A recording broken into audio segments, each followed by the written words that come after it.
as he is in Brazil, is in my heart. He always has been. I've loved, even though I never got to meet him. He's someone I aspire to be like. One of the best who has ever done it in F1. We'll hear always the stories about the legacy. Will always live. Like the nice guy could also be the killer. It's the biggest in history. A legend.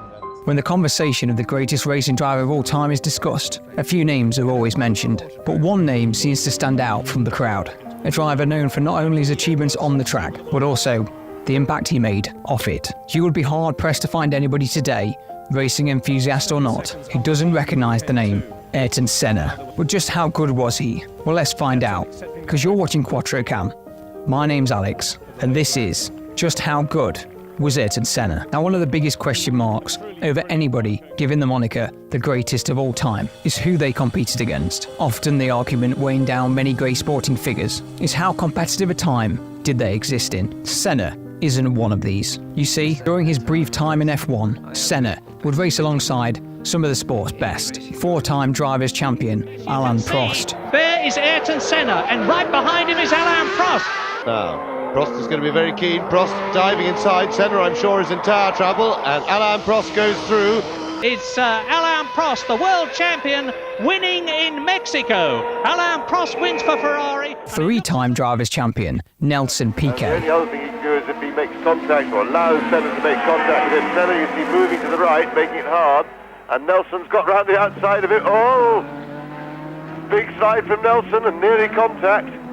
Tremendous stuff. And F1 drivers and IndyCar champion Nigel Mansell. With Alain Prost seemingly going to win it, and Mansell going round the outside.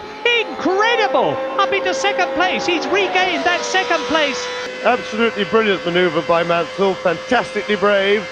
All of these drivers were in their prime years, all greats, at the very best of their game. But despite this, Senna would stand out as something very different.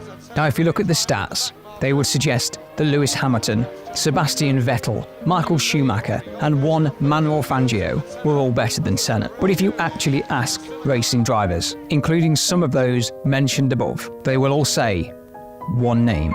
I think Senna, I will put him in number one. For me, Senna is number one. For me, he was number one. I will put Ayrton Senna as number one. For me, Ayrton Senna undoubtedly was the number one. I would put him number one. You know, he was definitely the greatest driver. If you ask me, I put Senna as well in number one. And it's not just the drivers. The stats also support Senna as the master. If you take a look at pole positions won by drivers, Senna sits third, behind Lewis Hamilton and sandwiched between Michael Schumacher and Sebastian Vettel. But if you look a little closer, you'll see that nobody is anywhere near him when you consider the ratio of entries to pole positions. That is, of course, except the legendary drivers, Jim Clark and one Manuel Fangio, arguably two drivers who could contest this crown against Senna and showcase just how far ahead of the pack they truly were. But to see Senna's prowess in action, we can look at qualifying for Monaco in 1988. Up against his teammate and future four-time champion Alain Prost, a Hall of Fame driver in his own right, Senna would lay down a time a whole 1.5 seconds faster than this four-time champion. And remember, this is prime Prost. He won 2 of his 4 championships in 86 and 89, just one season after this Monaco qualifier. And Senna would often drive the famous Monte Carlo streets one-handed. Back when manual gearboxes still existed in Formula 1 cars, Senna would often take corners at over 80 miles an hour. Senna didn't just develop this speed, he always had it. In his rookie season in 1984, he would drive quite possibly the greatest drive of anyone ever. In an immense downpour of rain, the young rookie Senna would fly around the Monaco streets. As champion and champion crashed off the course, the young Senna would charge on, hunting down and shaving off second after second from future teammate and future four-time champion Prost, who would eventually come to stop his car in the middle of the track and complain to stewards that it was just too wet to drive. And maybe it was too wet for any man to race in, but Senna was no man. This wet pace would become something Senna was known for. At Donington in 1993, in an inferior car to his rivals, Senna would carve his way through the pack, as if he was driving in the dry, whilst his competitors battled it out in the wet, driving as if it was in a different reality or dimension to those around him. This ruthless speed was only matched by Senna's ruthless racecraft, often putting both himself and the other drivers in a position for an accident and letting his opponents decide their fate. A high-speed game of chicken that the Brazilian master would win more often than not, showcasing his mental strength with high-level psychological warfare, beating drivers not only on the track, but in their minds. Once Senna had your number, the game was up. He knew what you would do before you could do it. He was, quite literally, 5 moves ahead of you, to demonstrate just how ruthless and cutthroat the Brazilian was. In 1990, the Japanese Grand Prix, Senna would win the championship if his former teammate and future 4-time champion Alain Prost failed to finish the race. So Senna did what only Senna could do. He ended Prost's race at the very first corner, because if Prost didn't win, Senna would. Go! And Senna sprints away, but Alain Prost takes the lead. It's happened. Alain Prost has taken the advantage. Senna is trying to go through on the inside, and it's happened immediately. This is amazing. Senna goes off at the first corner. And that's a very sad way for this year's very exciting World Championship to finish. Notice the distinct lack of tyre smoke. Senna was playing chess as his rivals played checkers. And I mean that quite literally. Senna would often play chess with master tactician Sir Frank Williams, developing his mind, not just his driving. Senna was built to win. Every fibre of his being was focused on one thing: winning. Because if you cannot do what it takes to win, you will only ever come second. By being a racing driver, you are under risk all the time. And by being a racing driver means you are racing with other people. And if you no longer go for a gap that exists, you're no longer a racing driver. Because we are competing to win. And the main motivation to all of us is to compete for a victory. You either commit yourself as a professional racing driver that is designed to win races, or you come second, or you come third, or you come fifth.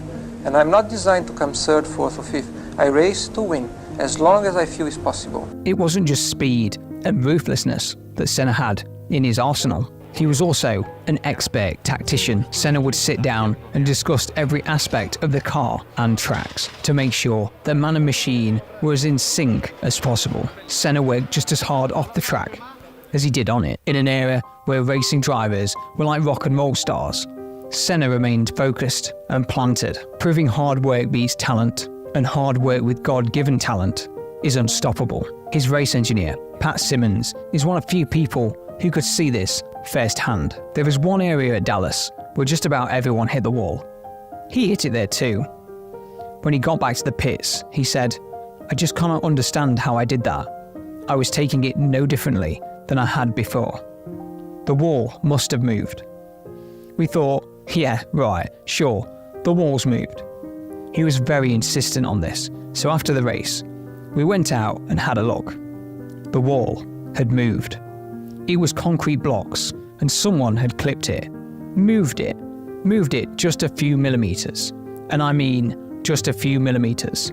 And he had been judging it that perfectly. Senna did all of this whilst driving what can only be described as a jet engine on wheels. The racing cars of the day had very little downforce, making them squirrely and nervous. Add in the 1,200 horsepower engines, a whole 200 horsepower more than modern cars, even with their electric assistance, and you can begin to understand just how much skill was required to keep these cars the right way up. But outside of all of this, Senna was also one of the most compassionate people ever walk the surface of the earth. He was deeply religious and believed in living life right in the eyes of God, even risking his own life to save the lives of others.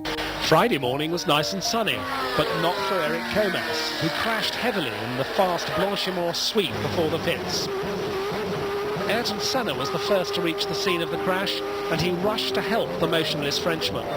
At Spa in 1992, Senna would stop his car and run down the track, dodging his fellow competitors' cars by inches, so he could check on the welfare of driver Eric Comas. When he reached the car, Comas was unconscious. Senna turned off his engine so to avoid a fire and stood there in the middle of the track, holding Comas's head upright to help protect his spine. He literally stood in the middle of a live racetrack to make sure somebody else was okay. So I didn't realize immediately that it probably saved my life, but then talking with the engineers and seeing the car, how the car was destroyed, and seeing the pictures and all the leaks on the cars, well, it's a day that maybe without Ayrton I could not talk about today.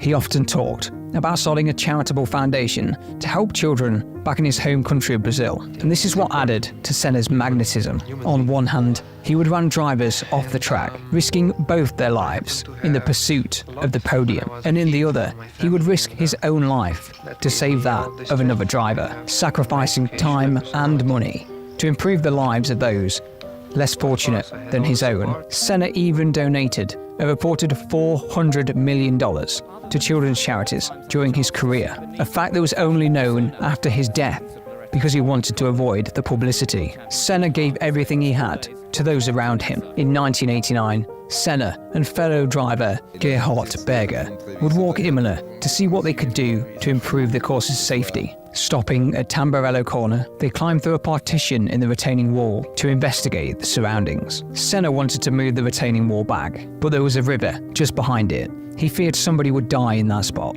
Returning in 1994, Senna would witness the death of Austrian driver Roland Ratzenberger in qualifying. This had a profound effect on Senna, who had an Austrian flag in his car as a tribute he planned to unveil at the end of the next day's Grand Prix, a fact nobody was aware of. Senna would never get to fly the flag for Ratzenberger. Whilst leading the race, Senna would go off at the corner he was stood on those 5 years previous. Senna was right about one thing: somebody would die on that corner.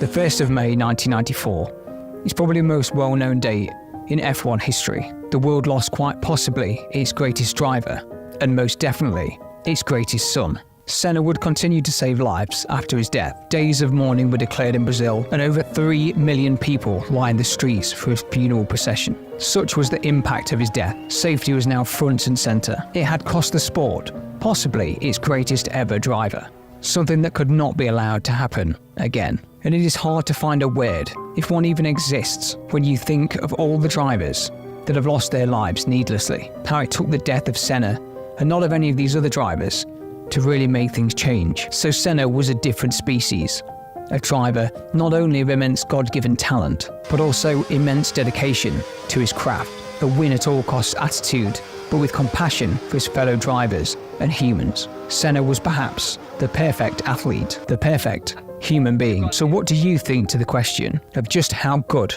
was Senna? Where would you rank him amongst the greats? And is Senna the greatest of all time? What we can say for certain is that Senna was not just a once-in-a-generation talent. Senna was Senna. Nothing can compare. Nobody will be the next Senna. There is only one.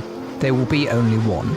Ayrton Senna. I'm not gonna lie, that was probably one of the hardest scripts I've had to write and read, especially the last few paragraphs. I really hope I haven't got anything wrong, so please go easy on me if I have. I didn't intend to, and I have the utmost respect for everybody that I've mentioned in this video. They were truly the greatest drivers, driving at the greatest time in F1 history, and I look forward to making more videos on each and every one of them.